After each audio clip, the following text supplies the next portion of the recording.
Good afternoon and welcome to Heel and Toe. It's GR Yaris Rolling Road Day and we're here to test the GR Yaris after it's had the WiFBits catback exhaust fitted. So let's have a look and see how much power it's going to push out.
Alright guys, so we've been to the rolling road and we got our results back.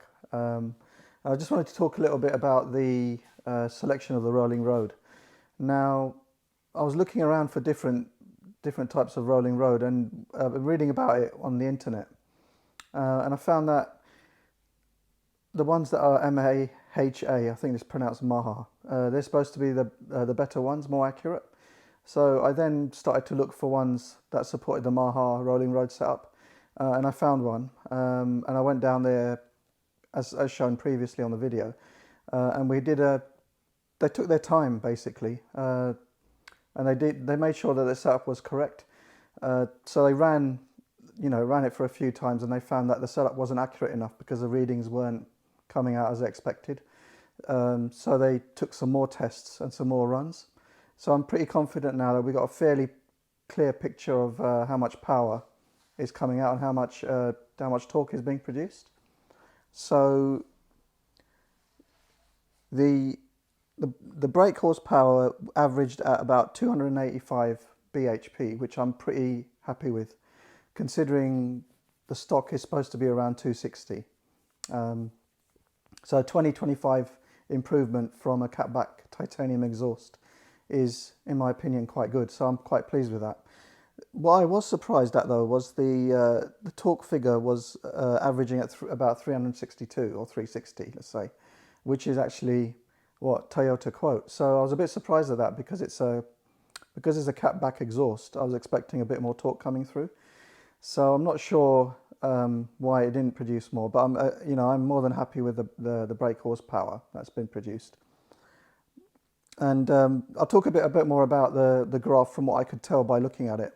Now the horsepower on the graph, it increases gradually to about, well, till 7,000 RPM. So there's a gradual climb, and it keeps going till it hits 7,000 RPM, which I think is a pretty good distribution of power, as you'd expect. I mean, it's almost like a normally aspirated engine. The torque had a kind of a curve. Its maximum curve was between 4,000 and 6,000 RPM. So I'm not sure. I haven't looked at other, torque curves from other graphs to compare. But I'm all right with that, tied in with the brake horsepower curve. So overall, I think I'm quite happy with the results.